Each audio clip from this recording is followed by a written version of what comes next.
বাচ্চার নিথর দেহটা ধরার পরে আমরা একটু ইমোশনাল হয়ে গিয়েছিলাম কিছুক্ষণের জন্য। তারপরেও আমরা চেষ্টা করেছি দ্রুত হসপিটালে প্রেরণ করার। আমরা কিছুক্ষণ আগে জানতে পারলাম তাকে মৃত ঘোষণা করা হয়েছে। ইন্না লিল্লাহি ওয়া ইন্না ইলাইহি রাজিউন। আমরা আসলে বাবা মার কথা চিন্তা করছি, আমরা অবশ্যই তার পরিবারের প্রতি সমবেথী। তা যেটা বলছিলাম যে অপারেশনটা আসলে কোনো সিস্টেমেটিক কোনো অপারেশন নয়। আগুন অথবা পানি থেকে ডুবে মানে উদ্ধার করা, আমরা যেসব সচরাচর যেসব অপারেশন করি এই অপারেশনটা একটু ভিন্ন। এখানে অনেক চ্যালেঞ্জ ছিল, অনেক সমস্যা ছিল এবং সকল সীমাবদ্ধতার মধ্যে দিয়ে আমাদের সবাই আমরা একযোগে কাজ করেছি।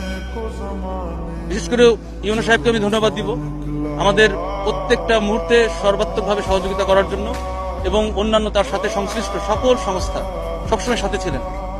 তা আমাদের এই অপারেশনটা সীমাবদ্ধতা ছিল যে এটা মানে জরুরি দ্রুত করাও যায় না, আবার একই সাথে শুরুতেই আমাদের একটু ইমোশনাল কারণে হয়তো ভুলটা হয়ে গিয়েছে। আমরা আসার আগেই ওনারা চেষ্টা করেছিলেন, এই চেষ্টাতে আসলে ওই সময় তার এই যে 8 থেকে 6 ইঞ্চির, আমরা বলছি 6 ইঞ্চি, বাট আসলে এটা প্রথমে ছিল 8 ইঞ্চি, এই ডায়ার একটা ছোট ইসের মধ্যে যখন চেষ্টা করা হয় তখন কিন্তু অনেক মাটি পড়ে যায়, মাটি এবং খড়কুটো পড়ে যায় এবং বেশ পরিমাণ পড়ে যায়। আমাদের সার্চ ভিশন ক্যামেরা দিয়ে কিন্তু আমরা যখন দেখি আসার পরপরই, তখন কিন্তু দেখা যায় শুধুমাত্র মাটি, তার কোনো অস্তিত্ব অথবা হাত মুখ কোনো কিছুই দেখা যাচ্ছিল না, খড়কুটো দেখা যাচ্ছিল।